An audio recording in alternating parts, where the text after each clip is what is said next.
Hi, Lisa Marie Kosis, founder of Global One Health, and this video is part 2 of rocking. In the first video, I talked about the basic fundamentals of the rocking position. I addressed the baseline position, and I talked about why I think rocking is a fantastic exercise and its introduction from original strength. So this one is going to be addressing a progression, if you want to refer to it as that, and it is the single leg variation of rocking. So I'm going to get into the position. Again, I addressed all the specifics and all the various ankle and hand positions that you can do in the baseline position of rocking.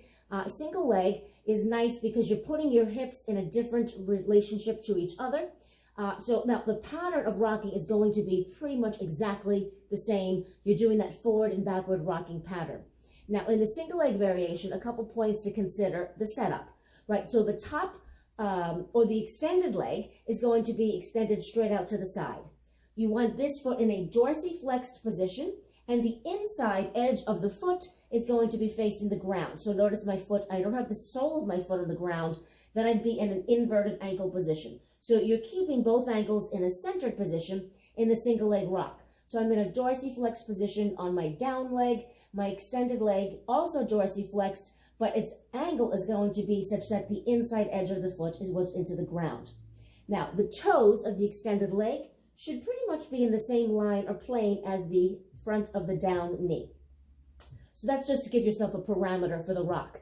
Now, depending, again, we talked about flexibility in the last video, right? Your flexibility in of your underneath tissue of your hand, a forearm, right? And your wrist and hip mobility will determine your end ranges of motion. In the basic rock, the same thing holds true in the single leg. If you have a very tight adductor complex on the inside thigh, right, don't force the leg straight. You may not have enough flexibility in the inside of your thigh muscles to get your leg straight, and that's totally fine. Again, never force a stretch or a position if the body isn't ready for it. If you need to keep that knee slightly bent due to the limitation in the flexibility of the soft tissue, totally fine to rock that way. It's more important that you keep the knee soft than straighten it if it causes a rounding of the spine. Again, baseline position holds true. Rocking is designed to get in and out of deeper hip flexion and a neutral open spine right in the front. So rocking position the same. You're in dorsiflexion, leg extended, straight out. The nice thing is you're getting that nice deep hip flexion of the down leg, but you're getting adductor lengthening. So for a lot of people, the inner thigh muscles can be quite tight, and that a limitation of flexibility can affect your ability to squat and do other movements like that. So this is a great variation. Again, you'll do it on both sides. Now, another thing that you can add in the single leg rock is rotation. Getting the spine to rotate is extremely important. As human beings, we walk and run in a rotational movement pattern. It is another natural human movement pattern that we want to make sure we're doing as often as we can in our daily life and in our exercise programming. So after I finish the basic rock pattern, if I wanted to rotate, I'm going to rotate towards and I'll move it a bit further away, I'm going to rotate towards my extended leg.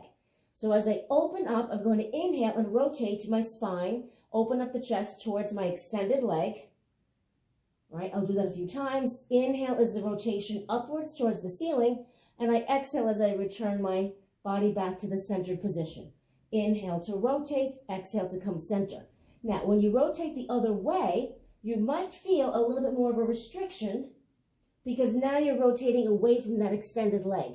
So now you're getting a length of the soft tissue and the neural tissue from the ankle of the extended leg all the way through to the fingertips of the extended arm.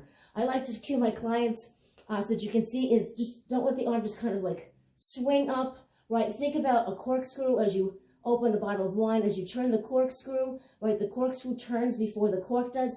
Think about your rotation coming from the spine inside the center of the body, not a swinging of the arm or just a twisting of the shoulder joints, right? The goal is that you're turning from the inside of the body, right from the center joints. All those little spinal joints are turning like little bottle caps inside the rib cage, so that you really get this nice sense of rotating from your center and moving outward. Now, notice the down shoulder. I want to try not to have it just kind of drift to the direction with me. So as I rotate, I don't want my shoulder and my body to be shifting side to side. I want to plant down this energy into the ground. Remember, I talked a little bit about hyperextension of the elbow in the last video. Be mindful of your joint structures and their position to keep you safe.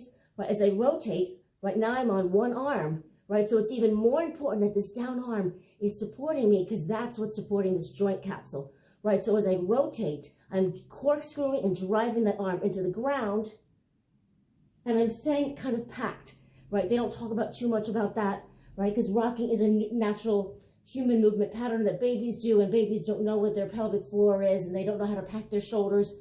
But, you know, a couple of basic principles to keep in mind to protect your joint structures. And I do have a video on how to pack your shoulders. I think that's very, very important to know what it is and how to do it. And check that out if you want to know. And that, because that'll give you a little bit more activation of the muscle groups around the shoulder capsule to keep that shoulder healthy in loaded movement, especially unilateral, right? One arm load, right? So you want to make sure there's an energy pushing into the ground, and that energy pushing down is going to help me to open up in my rotation. So just to review, you have your toes in line with the knee, you do your rocking pattern, rotating towards the extended leg. You can rotate away from the extended leg, and then just make sure change sides so you feel even. And then you can always assess, does one side feel tighter? If it does, then you know that one adductor might need a little bit more attention when you're doing some static stretching. But again, doing both sides, rotation both sides, will really give you a chance to open up the body in that transverse plane.